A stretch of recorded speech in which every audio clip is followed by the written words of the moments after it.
Hey guys, what is up? My name is Kaylee. Welcome back to my channel. Today I am coming at you with my December wrap-up.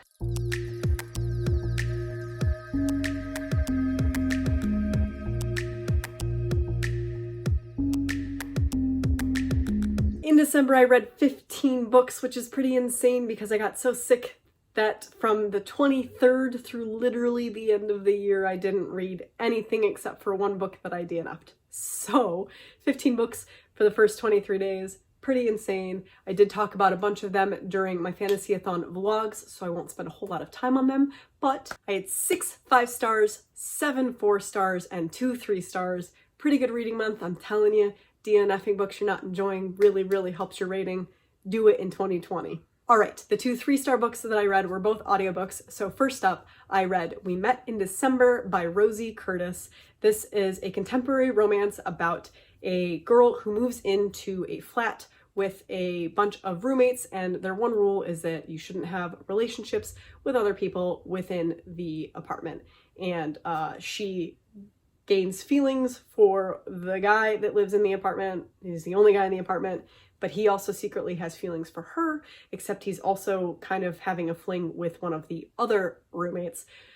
So that's a whole story about miscommunication. I read it for the 'Tis the Season-a-thon, thinking it would be a lot more holiday based, but really it's like a whole year in one book, and a lot of things happen between the 1st December and when they eventually, finally, no spoilers, they get together. And I just wasn't invested. I didn't really care about any of the characters. It was just a story based on miscommunication and not telling people how you feel, which happens in real life. That's totally fine. I just don't want to read about it. My second 3-star is One Hit Wonder by Lisa Jewell. I read my first Lisa Jewell in October for, just reading as many thrillers as I could. And I went into this book thinking it was also a thriller, but it really wasn't. And it might have changed my perspective and my overall rating had I known that, but I didn't know that. So this is a story about 2 women. You start off with a one-hit wonder pop star who is now in her mid to late 30s, and she feels like her youth is behind her and she's washed up and she's got nowhere else to go from here. And then you also see the perspective of her younger half-sister. They're significantly different in age. They're from different fathers, but they have the same mother she's quite abusive and selfish towards her children and her husbands, and she also suffers from agoraphobia. So the younger sister has been kind of her live-in caretaker, and she's now in her mid-20s and finds out that her pop star sister has died. Theoretically suicide, but she doesn't really believe that because she had so much to live for. So this girl who's never really gotten out of her house before due to her mother's illness goes to London to find out what happened to her older half-sister. And the story is really about the growth of that character and the development of her relationship with herself and her family and who she wants to be as a person. And had I known that, maybe I would have appreciated it more, but I kept waiting and waiting for something to happen, for them to find out that this pop star sister didn't commit suicide, but was murdered, and that's not really what the story is about. So I gave it 3 stars because I just had that weird anxiety anticipation for something to happen that never happened, because it wasn't a thriller. It was like a contemporary coming of age delayed story. So it was okay, but it wasn't great. It was a 3-star. Next, I reread this because I just wanted an audiobook that would be easy, and everyone has always talked about how great the audiobook is because it's got a full cast of characters and the way the story is told. It's perfect for an audiobook. So I listened to it and I agreed. I had a much more visceral reaction to the story this time around. That is Daisy Jones and the Six by Taylor Jenkins Reid. I still don't think that it's anything more than a 4-star for me. I really do not like how this story ends. That's just a personal note. It is not my favorite conclusion to a story, but it also was fun, and everyone is right. The audiobook was really great. I was not one of the people that struggled to read the physical book. When I first read this, when it came out earlier the year, I read it physically and I gave it a 4-star, and I really enjoyed it except for the end. And the same can be said for the audiobook. I enjoyed the voices. The person that voices Karen is someone that my husband really likes as an actress, so it was kind of fun to hear her voice Karen. I thought it was very perfect. Karen's one of the side characters. This is a story about Daisy Jones, who is a woman that wants to be her own person in music, and a band, The Six, And it's really about the main guy, Billy, in The Six, and Daisy, and the relationship that they form, the bond that they have, while Billy also has to struggle with addiction and having a family with kids. And if you don't like sex, drugs, and rock and roll, this is not the book for you. And I think that's where a lot of people gave it lower stars. And I know that I've seen some reviews about the music industry that said that this just isn't how it goes. But if you can suspend all of that disbelief, it is definitely a fun story if those kinds of categories and genres are up your alley. 4-star reread. Next, I listened to an Agatha Christie novel called Hercule Poirot's Christmas. That's it. That's the title. And I went through a phase a couple years ago where I just like went through tons of Agatha Christie novels. I read a bunch of them, probably like a dozen in 2 months. And I really, really like her and the establishment that she had in mystery writing, and the fact that she was a female writer in a male-dominated industry. I love Agatha Christie. This book was okay. Did it shock me in the end? Like I didn't guess the end, which doesn't change how I feel about a thriller. It was a very, very normal Agatha Christie novel. I really like her Hercule Poirot stories more than her like Miss Maisel, is that what her name is? So I expected to like it just enough. It was a good audiobook to read, and it had to do with Christmas, so it was like perfect to add in December. Not my favorite of hers by far. I'm definitely a Murder on the Orient Express enthusiast. That's by far her best work, and that's why probably one of her most known.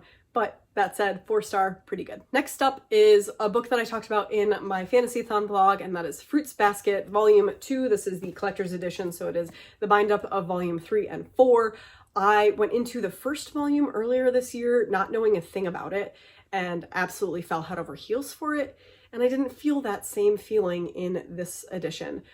This is a story about a girl whose mother has died, so she's living on her own in a tent in this forest. And it turns out that the forest is the property of this family. Now this family has this like whole secret identity because they are zodiac animals. If they're touched by a person of the opposite sex, they turn into the zodiac animal that they represent. And there's just a lot of weird dynamics and magic. And in this, the problem that I'm starting to have is that there are too many people to juggle. There are too many characters, too many animals. I'm having a hard time keeping track of who's who and who they are to each other. And then the main girl, Toru, is the girl that is non-magic and has stumbled upon this family, and they've just kind of welcomed her into their house since she lives alone. It kind of is like the glue that's keeping them all together, but I don't really know why. And I don't like how they treat her. And it's just one of those where it's like, it's the woman treatment that's kind of holding me back from really enjoying it. Plus it's getting confusing, but people really seem to love this. So if you read, I said this in my Fantasython blog, but if you read Fruits Basket and you think that I should carry on in the series, let me know down below, because I'm not fully invested anymore. I really, really liked the first volume, and I'm just okay about this one. I gave it a 4 stars because it's cool and good and whatnot, but it didn't blow me away. Next up is a book that shocked me. I got this in an Owl Crate box that came with 2 books that month, and this was the book that I hadn't heard of in that Owl Crate box. So I wasn't really that excited for it. It's a contemporary with a slight sci-fi twist, and that is I Hope You Get This Message by Farah Naz Rishi. This is a story about, you've got aliens that they've communicated with Earth saying that they're going to decide in like a week or 2 weeks whether they're going to basically annihilate humans in order to colonize the planet themselves. And from that, you've got people that believe that this is true and people that think the government is fucking with everybody.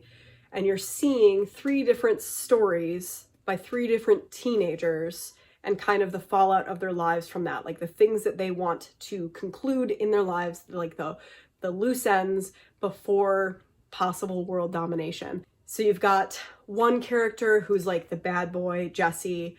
He is also gay, and his dad is dead, and he lives with his mom, and they're poor, and he's got like the whole like, I'm not gonna get attached to people, but I'm gonna like use them storyline going for him. Then you've got Adim. His older sister has gone MIA for the past couple years because she came out to his family, and his family's very religious, and in their culture it's not acceptable to be a lesbian. So she disappears with her girlfriend, and he's always been bitter about it, so he wants to go find her. And then last you have Kate, who has never known who her dad is, and her mother suffers from schizophrenia.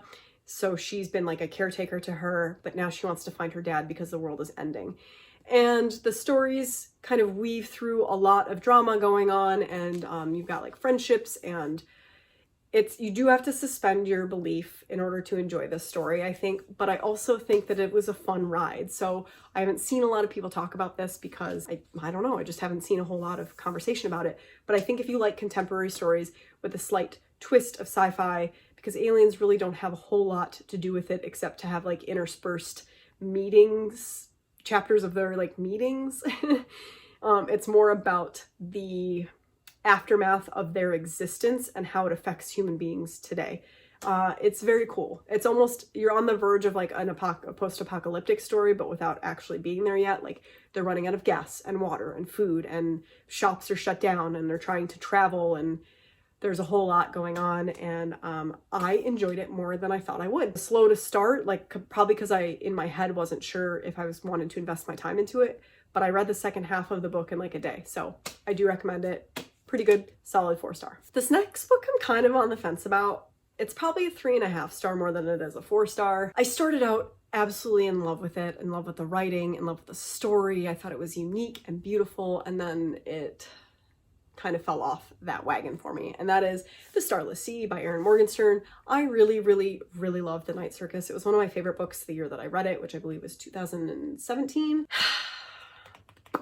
This is a story about Zachary Ezra Rollins. Every single chapter that had to do with him started with his name, which is one of the most fascinating writing dynamics I've ever seen. It really helped in terms of how the story was told, because there are chapters that are a lot more whimsical and off the like path of the story. And you would know it's not about him and the current day because it didn't start with his name.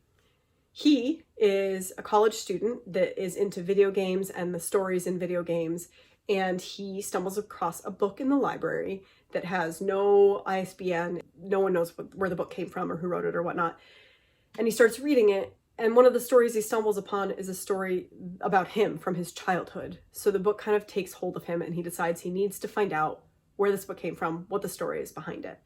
So he goes on this epic adventure that has to do with doors and keys and other worlds and time and fate, and there's just a whole lot that happens.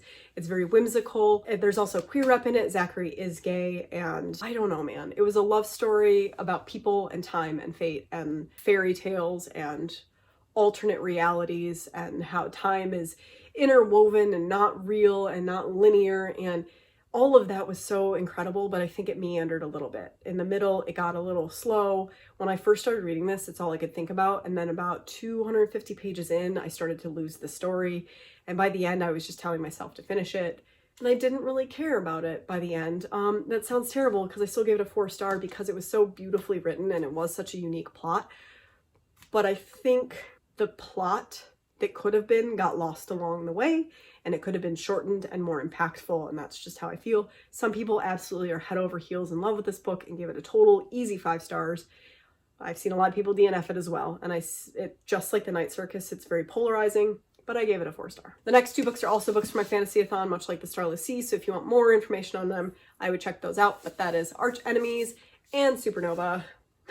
I held those so weirdly, by Marissa Meyer. This is the sequel and the conclusion to the Renegades trilogy. It is a story about a world in which some people have superpowers, and the people with superpowers that are good are like the government. They are the renegades. They take care of society. They are like the police and the government in one. But then you have the anarchists, who are people that are not part of that, that are the villains. Supernova, infiltrates the renegades and poses as a renegade, even though she is part of the anarchists with ulterior motives. The whole story, to sum up in a couple sentences, is it's a question of morality. Are the good guys really good guys, and are the villains really villains through and through? And what does it mean to follow your heart and what you believe is right, as opposed to what is expected of you and how society has set it? Like most Marissa Meyer novels, I do feel like it was a little convenient. Plot points moved forward a little conveniently. Things happened a little too nicely. But also, unlike Marissa Meyer's previous novels, I think Supernova really went a little more uptick on the violence and the negative consequences of actions. and the villainous aspects coming together. There was just a lot that happened in Supernova that was unexpected to me, and I really liked it, and the epilogue was very cool, and I am excited to see if she does anything with it in the future. But I know my friend Madison, I will link her down below, mentioned this too, that maybe a spin-off from the epilogue would kind of cheapen what we had in Renegades. But I really enjoyed it. The whole series was a solid 4-star. I really recommend it. If you liked the Lunar Chronicles, you'll probably like these. All right, now we are in the 5-star category. And my first 5-star is Criers Work by Nina Varela. This is a story about a world in which AIs that have been, they're called autome, I always forget the word. They have been created by humans, and now we're in the post-world where the autome have taken over. They had an uprising, and now the humans are the lesser, and the autome rule the world. The main autome that we follow is Crier. Her dad is one of the most important people in the realm, and she is about to get married off to another person as a political move. But she finds out that she might have been built unlike other people, and thus she's in danger because of that. She has like an extra pillar in her DNA that makes her have like emotions, and if anyone finds that out, she could be in a lot of trouble. Also, she runs into a human that wants to kind of lead an uprising more or less, and that human sees her vulnerability, so she decides to keep her enemy close by making her handmaid. There's a bit of a love story woven through it between the two women, the autome and the human. But I listened to this on audiobook. I really enjoyed it. I thought it was a very unique story. I like the way it was told, and I'm excited to see what happens in the next story, because now we're really starting to get into, I believe, the war aspect of it. It does have a lot of political intrigue, but I am always here for a female-female love story, especially one that was told as uniquely as this one. My next 5-star was just like a fun, fluffy, contemporary YA romance, and that is 10 Blind Dates by Ashley Elston. I talked about it in my the Season-a-thon vlog, so I won't get too far into it, but this is a book about a girl who walks into a party and overhears her boyfriend telling his friend that he's thinking of taking a break from her. She has stayed home from her family's trip to be with him, to surprise him that she'll be there for the vacation, and obviously he wasn't having it. So she stays with her grandma. She has a very extended family, and they decide to help her out by setting her up on 10 blind dates with different guys, and they all fight for who gets to choose what the date is and who it's with. And she goes on all these adventurous dates, and there's some funny dates, there's some good dates, there's some cute interactions. While I did find the book incredibly predictable, I called it from the very get-go how it would end up. It was a journey to get there, like a fun, fluffy, good time, and I highly recommend it if you're looking for something that's just a very cute YA contemporary that works out in the end. Next 5-star is Trail of Lightning by Rebecca Roanhorse. I always get that wrong. Rebecca Roanhorse. This was a book that I highly anticipated. I have had it on my TBR for about a year now, and I finally picked it up for Fantasy-a-thon as the prompt to read one of the host's favorites. And Maddie over at the Book Pusher, this was on her list of favorites, and she is the reason that I picked it up in the first place and put it on my TBR. So I finally read it, and I absolutely loved it. This is a Navajo-inspired fantasy that happens post-apocalypse, when there is the big water where basically the entirety of the United States gets flooded and not many people survive except this little place like outside of Denver, I believe. They're like secluded, they built a wall, and it's Native Americans, and some of them still have clan powers from their gods, and the main girl character is a monster hunter. So these monsters that are bad that come and take girls at night, she goes and she tries to use her clan powers to find and kill them. She is mostly in leagues with this god that is Coyote, so you can come down in human form and interact with her, but he's like sneaky, he's Coyote. She also had like a mentor who is no longer part of her life, but she was in love with, and it's a story about her trying to find him, but also like there's just so many dynamics. The thing I love the most about it is that it was fast-paced. I felt like there was always something going on. There wasn't too much detail, but there was enough. The magic definitely isn't, if you like magic that's super fleshed out, this is probably not the story for you. This is one of the ones that kind of gives you a little bit of detail and you just kind of run with it. I absolutely loved it. I'm currently reading the sequel, Storm of Locusts, and I'll let you guys know how that goes when I finish with that, but absolutely loved it, 5 stars. Next, this is the last book that I read in 2019, and it was such a good book to end on, despite not thinking it would be the last of my reading, and that is My Brother's Husband by Gengora Tagami. So Yaichi is a man who has a daughter, and he lives in Japan, and his twin brother was married to a Canadian in Canada. Like, he left, he moved to Canada, he married a man named Mike, and Mike comes to Japan post the twin brother's death to see where his late husband has grown up, and ends up staying with Yaichi and his daughter Kana. And he wants to see like all of the places that his husband has talked about in the past, and he brings Yaichi along with him. And the brothers no longer spoke once the one moved to Canada. This story really resonated with me. Like, it hit me in the heart. I cried quite a bit in it. It's really a story about cultural acceptance, because the brother always loved his twin brother, even though the idea of being homosexual was not something he could grapple with. It actually caused feelings of like disgust. But he's starting to see, both through Mike and his daughter's innocent eyes, that it's really not that different from him. Like, it's just who his brother was and who people are. And it's a story, there's a second volume, so I can't say how that goes, but this story is a lot about him coming to terms with the fact that it's like, should be accepted. There shouldn't be this disgust associated with it, this not rightness about it. And it has a lot to do with the way that Kana sees it too. She's like, what do a man can marry a man, so a woman can marry a woman? That's really cool, like, awesome. And then he also sees how other people in society and their culture deem it unsavory. So you see, like, there's other instances. It doesn't have to do strictly with homosexuality. There's like a scene where men with tattoos get kicked out of the gym, because there's still a lot of places in Asia where if you have tattoos, they can refuse service to you, because it's still like tied in with mafia and bad people. I love that it's a story about an adult man coming to terms with the fact that everything that he's believed and been taught in society as wrong may not be so. There's a scene later in the story that just broke my heart in like all the right ways, and I absolutely loved it. It was like a wonderful way to end 2019 for me. If any of that sounds good and you like mangas, this is a really good one to check out. It's a very quick read. I loved it. We're on the last 2 finally.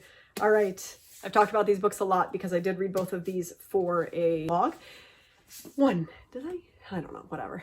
Dig by A.S. King. This is a story about a group of teenagers that, I'm trying to do this without being spoilery. They face a lot of dilemmas. The story is told very uniquely in short little chapters. You're following several different storylines.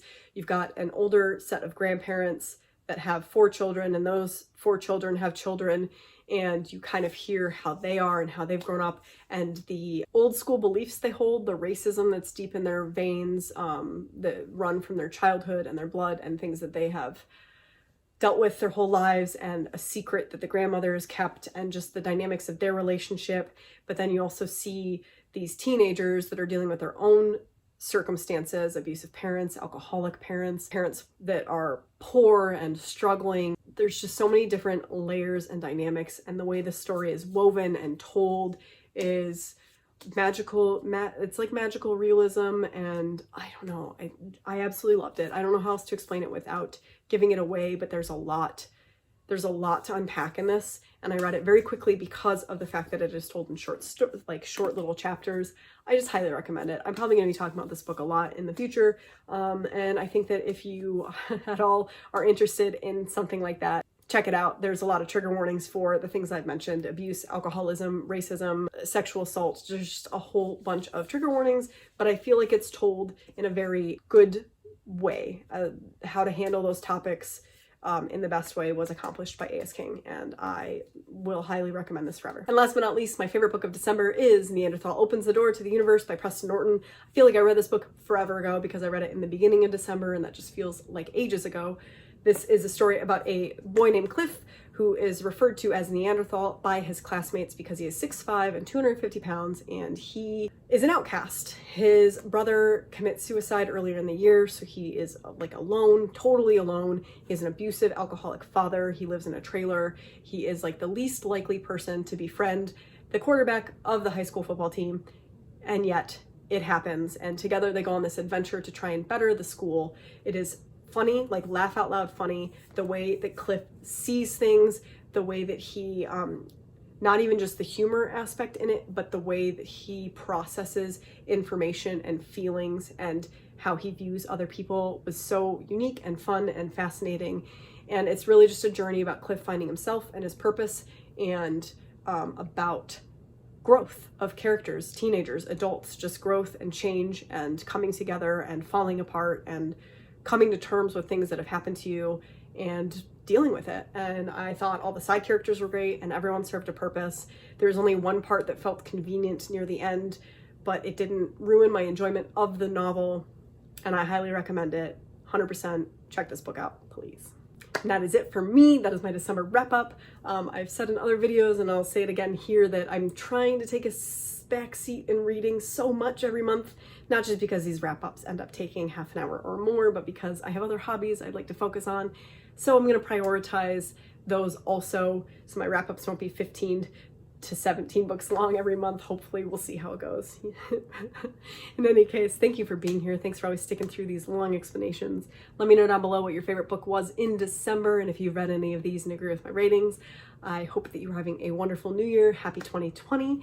As always, I link all my social media links down below. You can find me on Instagram, Twitter, and Goodreads. Hope you're having a wonderful week, day, month, year. Have some great resolutions. Are going to read some great books. I'll see you in the next one, guys. Bye.